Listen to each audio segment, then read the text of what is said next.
वो क्या है? स्वर्ग है? स्वर्ग के दर्शन तो मृत्यु के पश्चात होते हैं शोन। पुत्र शोन, ये राजभवन है, राजा का निवास और कार्यस्थल। गुरुओं के राजा यहाँ वास करते हैं।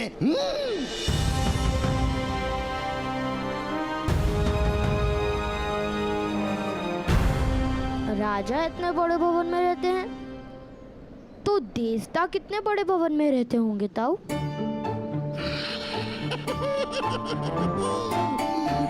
उन्हीं बड़े भवनों की क्या आवश्यकता,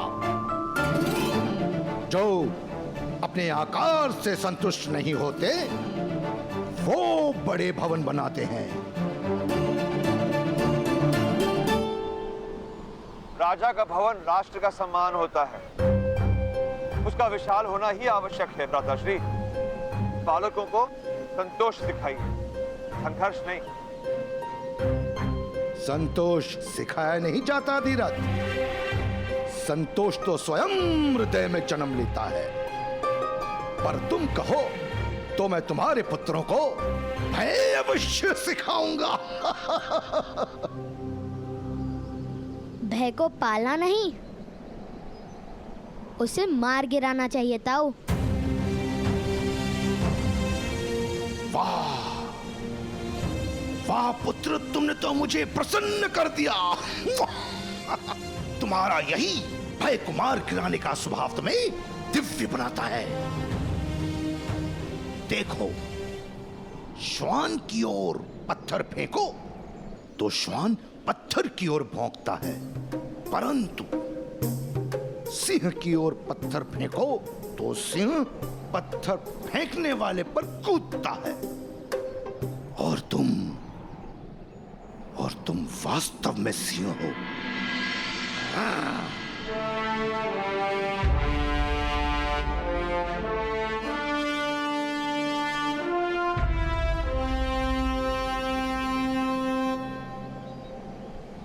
आज इस नगर को तुम देख रहे हो, शीघ्र ही ये सारा नगर तुम्हें देखेगा।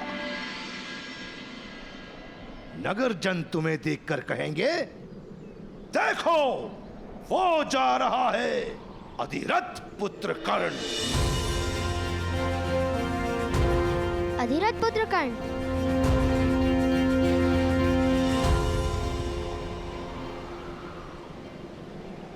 राधे कर्ण, राधे कर्ण।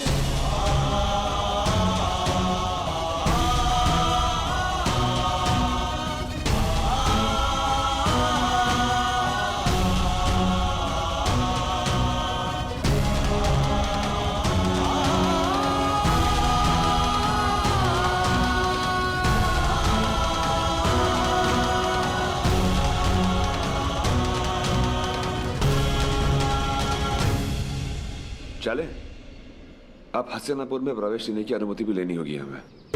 तुम जाओ, मैं भुगत राम जाकर वृषभान से मिलूंगा।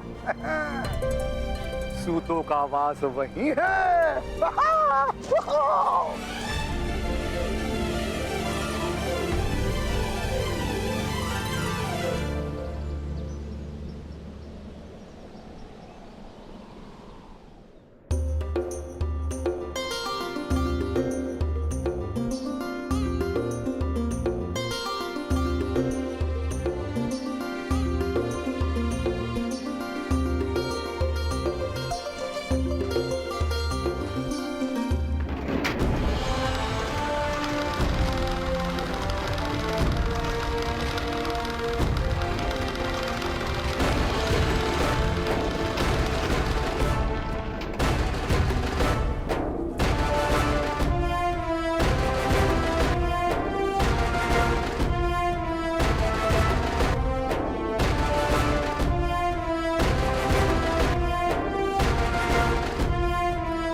पिता का हाथ पकड़ो। यहाँ बहुत लोग हैं, अन्यथा मार्ग से भटक जाओगे।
राधाकण, क्या ये महोदय वास्तव में इतने विशाल होंगे? सुना नहीं था उन्हें क्या कहा था?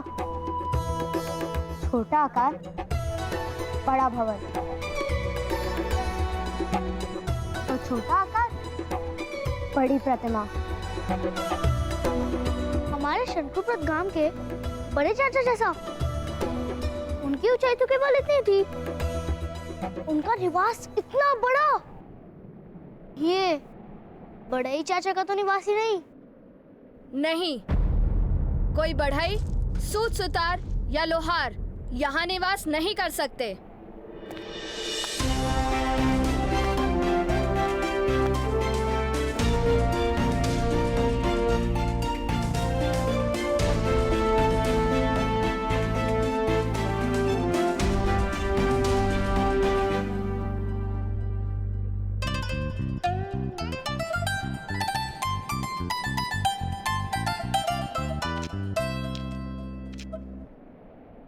राजभवन में केवल क्षत्रिय ही निवास कर सकते हैं। किंतु कैसे जाना जा सकता है कि कौन सूत है और कौन क्षत्रिय? उनके मुख पर क्या कोई चिन्ह होता है? क्षत्रियों के मुख पर तेज होता है और उनके हाथों में शस्त्र होता है। तुम क्षत्रिय हो? नहीं, किंतु इस समय तो तुम भी क्षत्रिय नहीं। तुम्हारे हाथ में शस्त्र जो नहीं और मुख पर तेज भी नहीं, भ्राताश्री। वैसे तुम दोनों कौन हो? पहले तो कभी नहीं देखा। तुम्हारा नाम क्या है? मैं हूँ शोन और ये मेरे भ्राताश्री कर्ण। मेरा नाम सूचीपद है और मेरे पिता सेना नायक मदन जय की सेना में सैनिक हैं। तुम दोनों मदन जय महोदय को तो जानते हो ना? बहुत बड़े वीर हैं वो। अभी अभी आदिवन से 5 वनवासियों को बंदी बनाकर लाए हैं और गांधार के राजा शकुनी के हाथों उनका सम्मान होने वाला है। आदिवन? वहाँ के वनवासी तो पाताल में उतर गए। तुम किस प्रकार जानते हो? हम भी आदिवन से ही आ रहे हैं। वनवासियों ने हमें भी बंदी बना लिया था, किंतु हम मुक्त होकर आ गए। ओह, तब तो तुमने मदन जय महोदय का पराक्रम तो देखा ही होगा। हमारे महाराज धृतराष्ट्र नेत्रहीन है ना, इसलिए मदन जय महोदय अपने पराक्रम के बारे में सुना रहे हैं उन्हें। चलिए भ्राता, हम भी सुनते हैं। नहीं, शोन, शोन, माता ने साथ रहने को कहा है।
महाराज,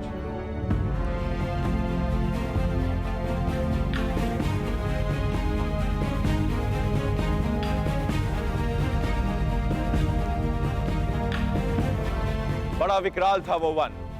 आदिदेव की भव्य और भयानक मूर्ति बनी थी।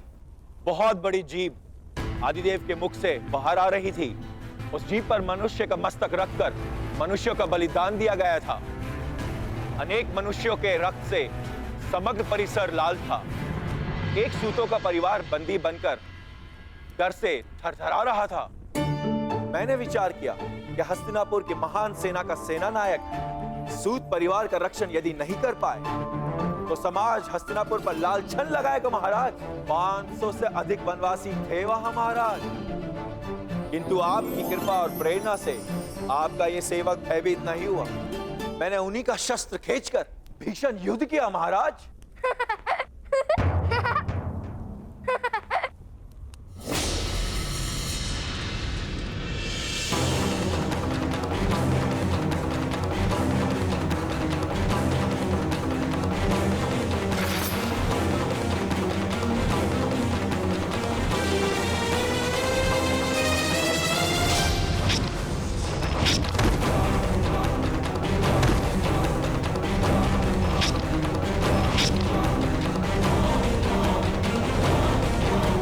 कौन है? कौन है साहब? मोहन रोशो, किसने विक्षेप किया? क्षमा कर दीजिए महाराज, मेरा भाई कुछ अधिक हंसता है। मोहन रोशो,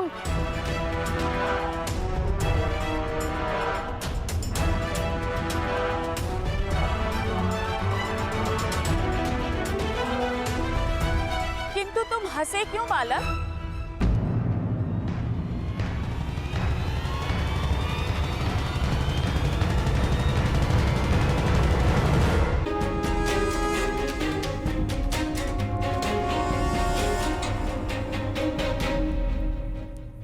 महामंत्री विदुर,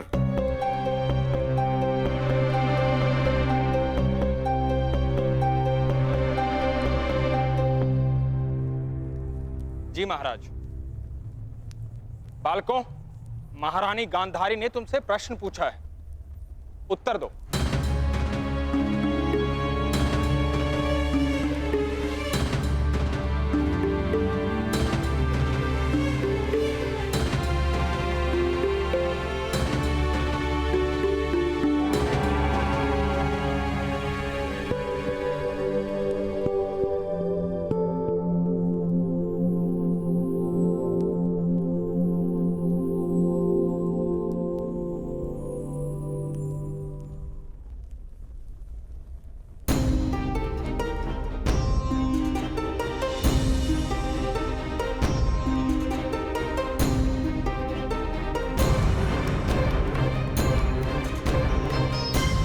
उत्तर दो बालक, तुम हंसे क्यों?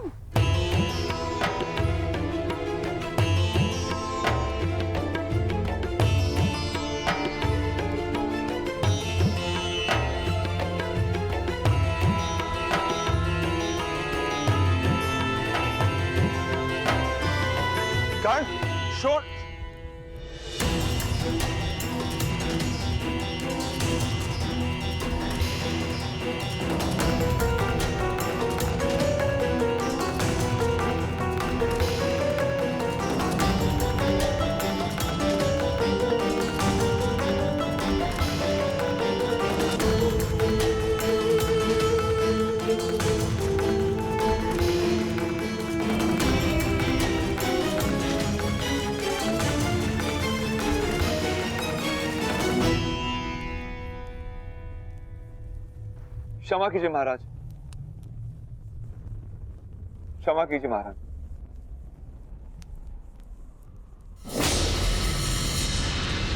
ठहरिए।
क्षमा कीजिए महाराज, क्षमा कीजिए महारानी।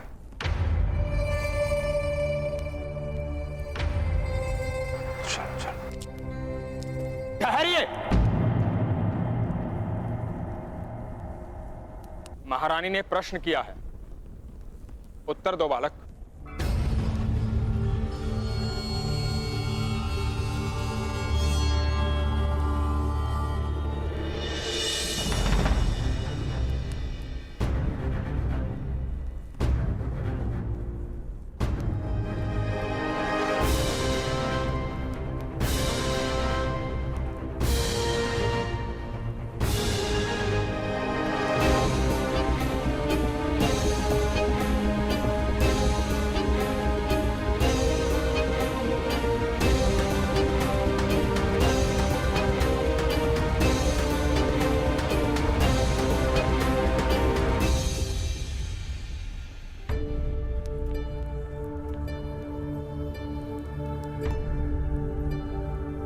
हमारे गांव में एक मध्य महोदय थे।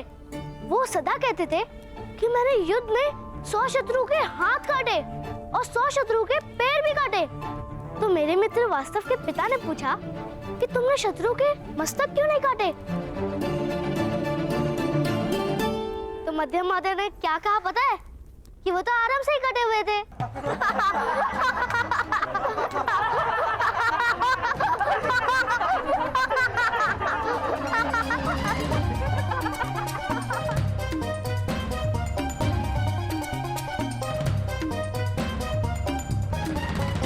सम्राट धृतराष्ट्र के सामने खड़े होकर चेष्टा करने का साहस करते हो।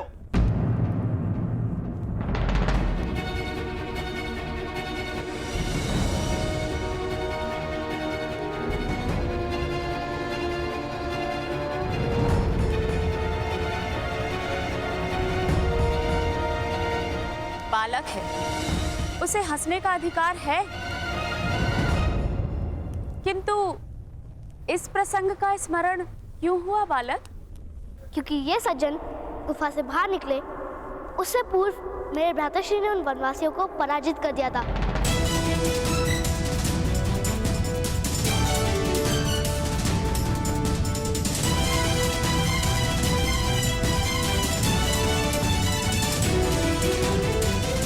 सत्य वचन।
पर शकुनी गांधार की सेना लेकर हस्तिनापुर को पराजित करने ही वाला था।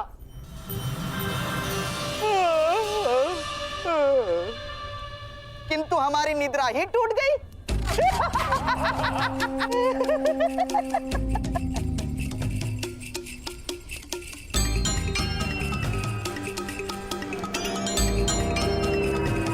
फिर शकुनी ने विचार किया कि सेना की आवश्यकता ही नहीं है।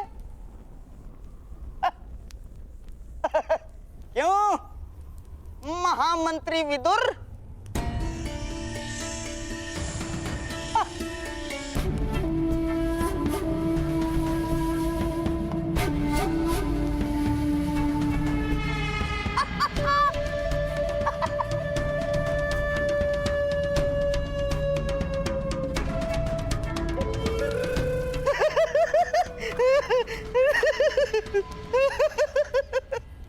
तो बालक, तुम्हारे भ्राताश्री जाग गए। किंतु जो व्यक्ति वास्तव में कार्य कर सकता है उसे स्वप्न देखने की क्या आवश्यकता है?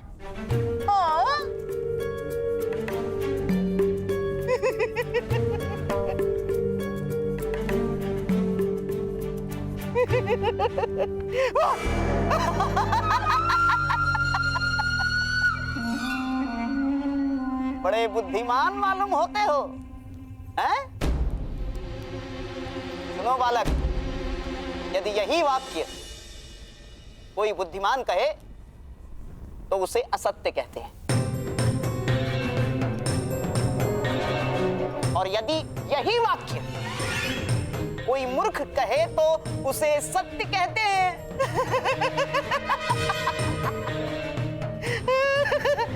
तुम कौन हो, बुद्धिमान कि मूर्ख? मूर्ख अपने आप को मूर्ख नहीं कहता, बुद्धिमान अपने आप को बुद्धिमान नहीं कहता।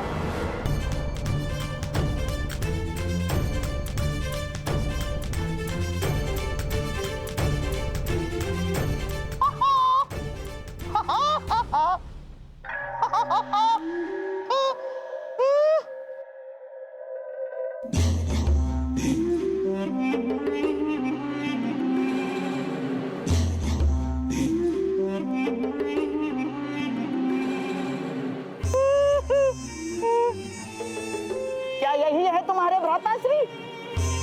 हाँ। तुमने अकेले ने वनवासियों को पराजित कर दिया? जी।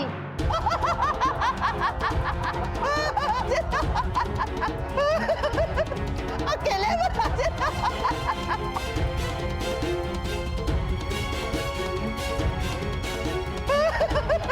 अकेले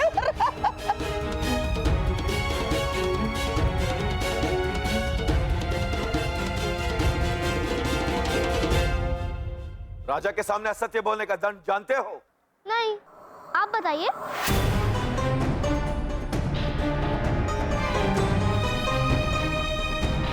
आगे आओ बालक। तुमने हमारे सेना नायक पर आरोप लगाया है कि उसने वनवासियों को पराजित नहीं किया। यह भयंकर आरोप है। आगे आओ। क्षमा कीजिए महाराज, क्षमा कीजिए।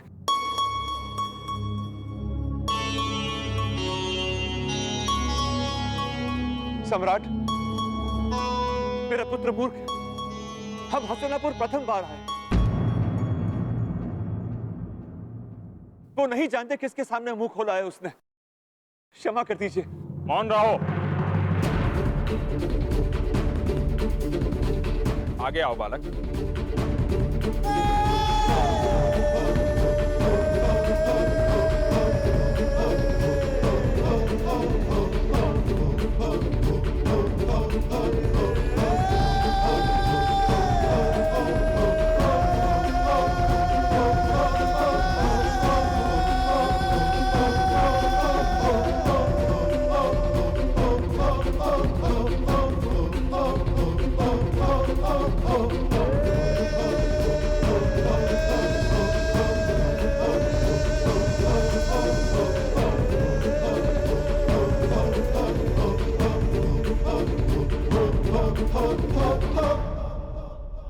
यदि तुमने हंसने हंसाने हेतु असत्य बोला है तो महाराज तुम्हें क्षमा कर देंगे। मैं असत्य नहीं कह रहा हूँ। मेरे भ्राता ने उन वनवासियों को धनुष से पराजित किया था।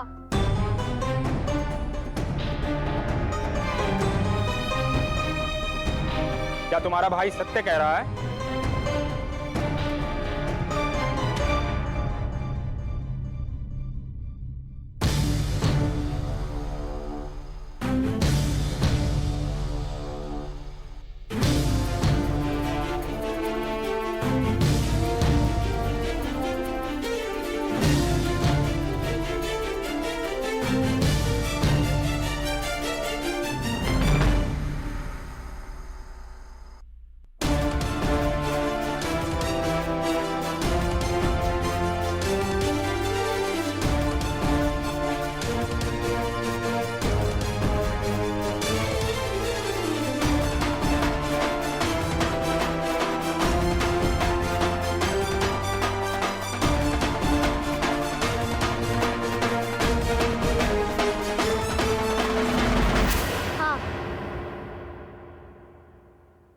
हम कभी असत्य नहीं बोलते।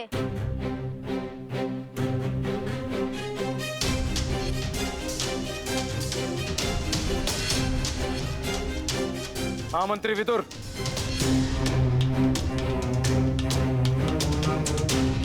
कितने वर्ष का है ये बालक? 9-10 वर्ष का प्रतीत होता है महाराज।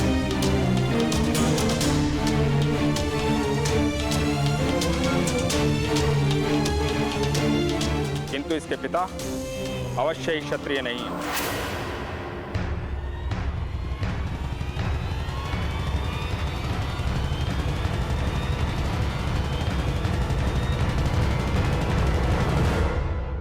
कौन सी जात के हो सज्जन?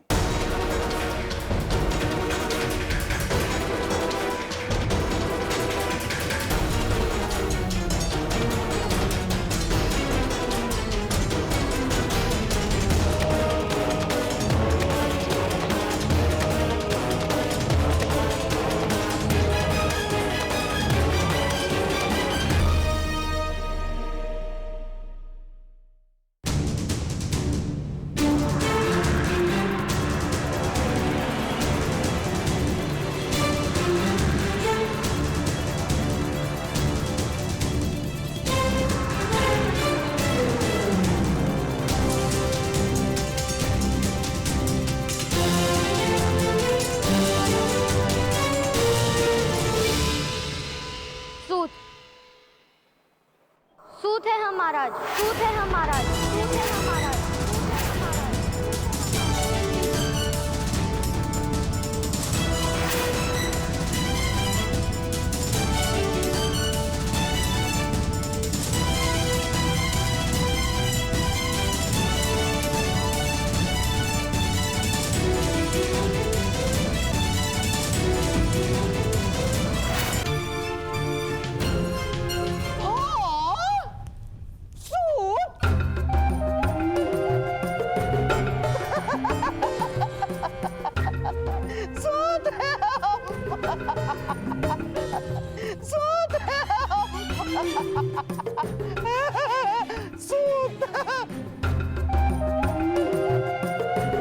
महाराज, एक सूत के पुत्र ने धनुष उठाकर वनवासियों को अकेले ही पराजित कर दिया।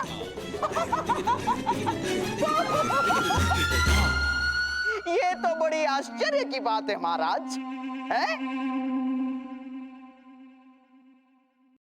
इस बालक की परीक्षा तो करनी ही चाहिए।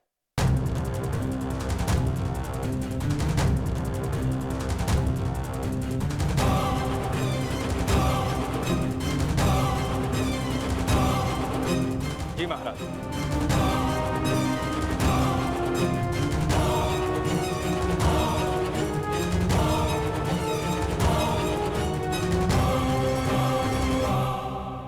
सेना नायक मदनजय, अपना धनुष बालक को दीजिए। किंतु महामंत्री विदुर,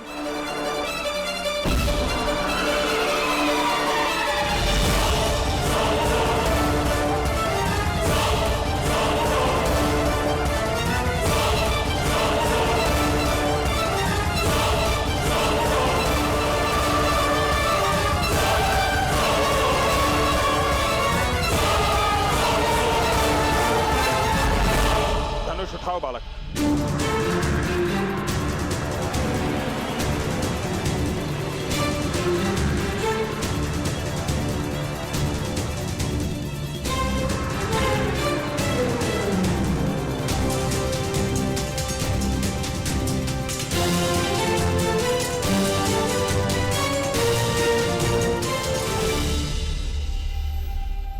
क्षमा कीजिए, मेरी माता का आदेश है कि मैं धनुष को स्पर्श ना करूं।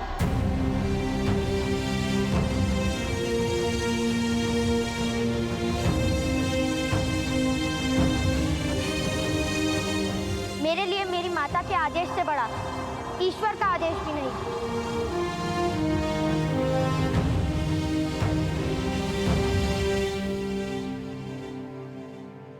तुम्हारा समर्पण प्रशंसा के योग्य है, किंतु महाराज के आदेश के सामने तुम्हारी माता को अपने आदेश में परिवर्तन करना होगा।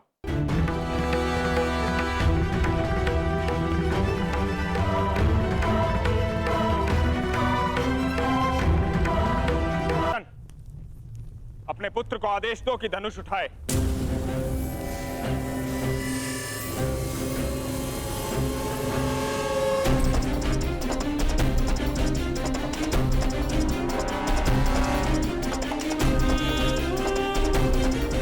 धनुष उठाओ और मेरे हाथों में दो।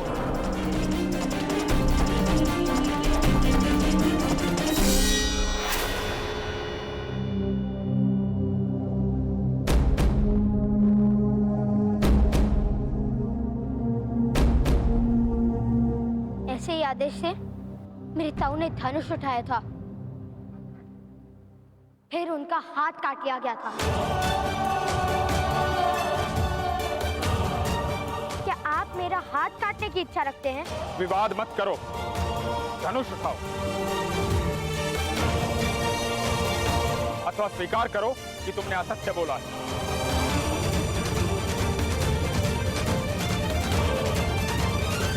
धनुष मैं उठा नहीं सकता और असत्य बोलने का दंड आप मुझे नहीं दे सकते, किंतु मैं जानता हूं दंड मुझे अवश्य प्राप्त होगा, कारण चाहे कोई भी हो।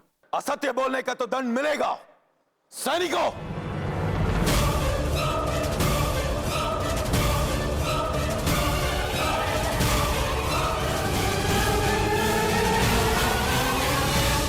धनुष उठाओ पुत्र करण।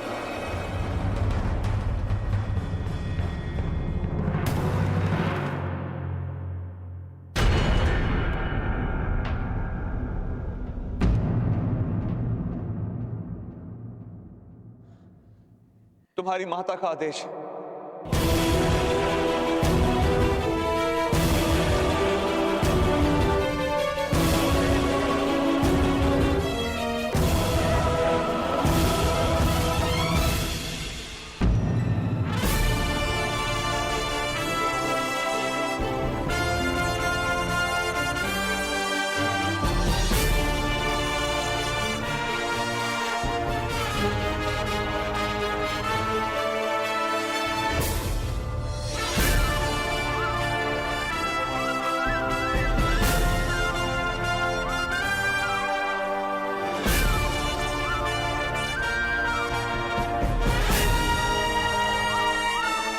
मैं तुम्हें श्राप देता हूं अश्वत्थामा,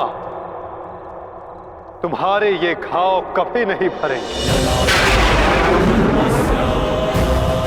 तुम चिरकाल तक आजीवन ऐसे सड़ते रहोगे।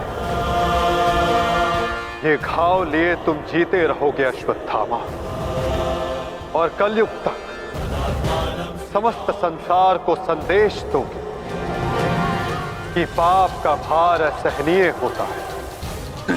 नहीं नहीं नहीं नहीं नहीं वासुदेव, मुझे मृत्यु दे दीजिए वासुदेव, परंतु ऐसा मत कीजिए। नहीं गुरुपुत्र, अब से तुम्हारा जीवन ही तुम्हारा दंड है। ये क्या हो गया विदुर, ये क्या हो गया? एक भूल के कारण मेरा समस्त वंश समाप्त हो गया विदुर, समाप्त हो गया। यदि उस सभा में मैंने अपने पुत्र को रोका होता तो आज मेरे सभी 100 पुत्र जीवित होते।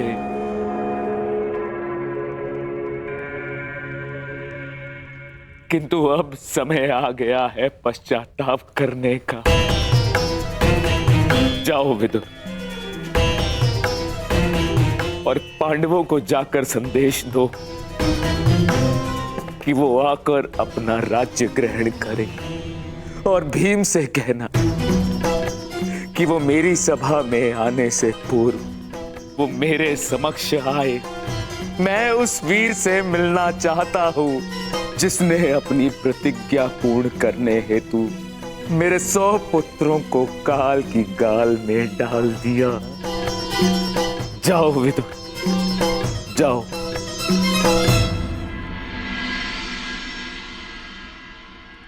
महाराज धृतराष्ट्र की आज्ञा का पालन अवश्य होगा महात्मा विदुर।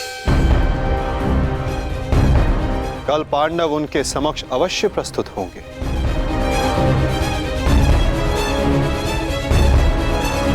और विकोदर भीम भी।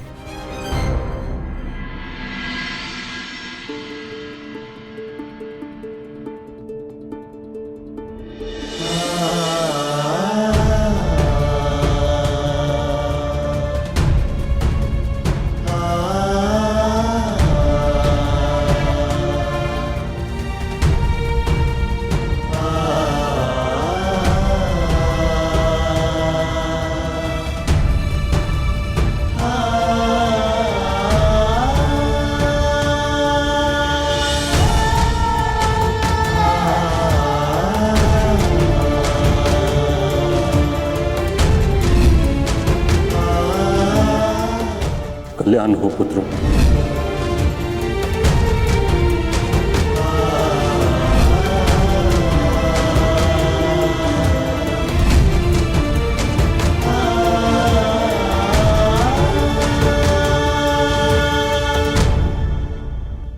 धर्मराज,